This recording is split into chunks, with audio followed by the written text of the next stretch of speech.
Apakah 45 Farisi Mobil memiliki tim tersendiri dalam menyeleksi karyawan atau semua itu langsung dilakukan oleh Pak Ari sendiri selaku owner? Kebetulan untuk melakukan seleksi karyawan baru atau calon karyawan itu harus dengan saya sendiri kebetulan, karena saya sudah sekian tahun dan mengerti karakter. Kita menilai dari interview itu, kita bisa menilai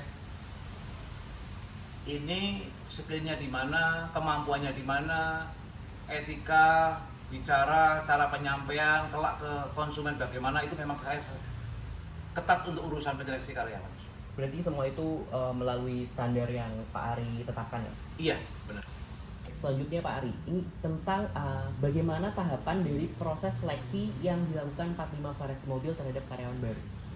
Untuk proses seleksinya, pertama setelah kita mendapatkan info atau calon pelamar itu menghubungi kita, biasanya lewat handphone, WA, atau umumnya WA.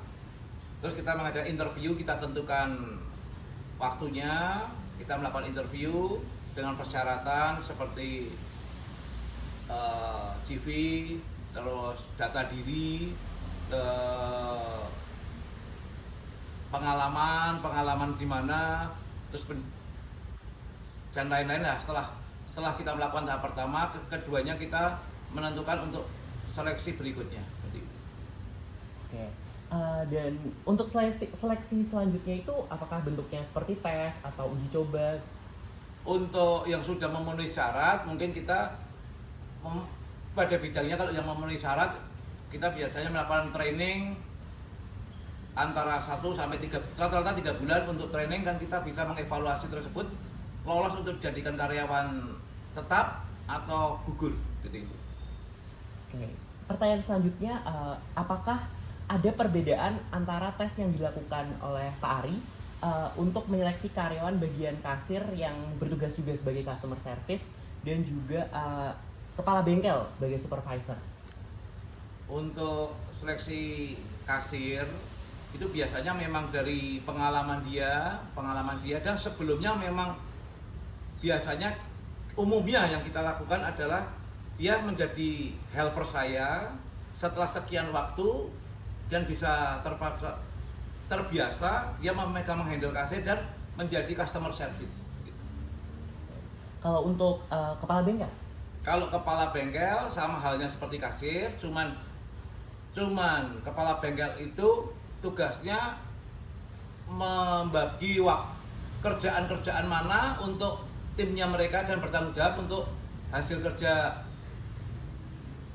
yang dikerjakan. Dan kenapa Pak Ari mempercayakan mereka sebagai autopilot dari setiap cabang? Nah, kalau itu pertimbangannya banyak, Mas. Jadi seperti kalau autopilot, yang satu pasti prestasi, satu. Yang kedua prestasi dan kejujuran. Yang kedua dia mampu berkomunikasi, berinteraksi dengan konsumen tidak, dan tingkat kita evaluasi tingkat kepuasan konsumen terhadap si autopilot bagaimana, itu ada menjadi catatan tersendiri. Oke, baik. Untuk pertanyaan terakhir dari bab seleksi, apakah ada seleksi interview untuk merekrut karyawan, Pak Ari? Interview seperti yang saya jelaskan di pertanyaan yang sebelumnya, memang kita harus melakukan interview, karena dengan interview tersebut kita bisa mengetahui karakter calon pekerja. Biasanya pertanyaan dari interview tersebut apakah terstruktur atau mungkin terbuka, atau Pak Ari menyajikan studi kasus begitu? Kalau untuk pertanyaan tersebut,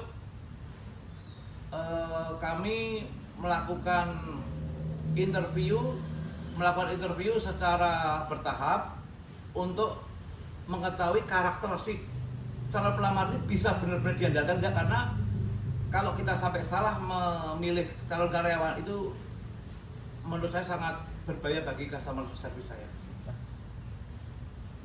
Dengan bentuk pertanyaan seperti apa itu biasanya, Pak Ari?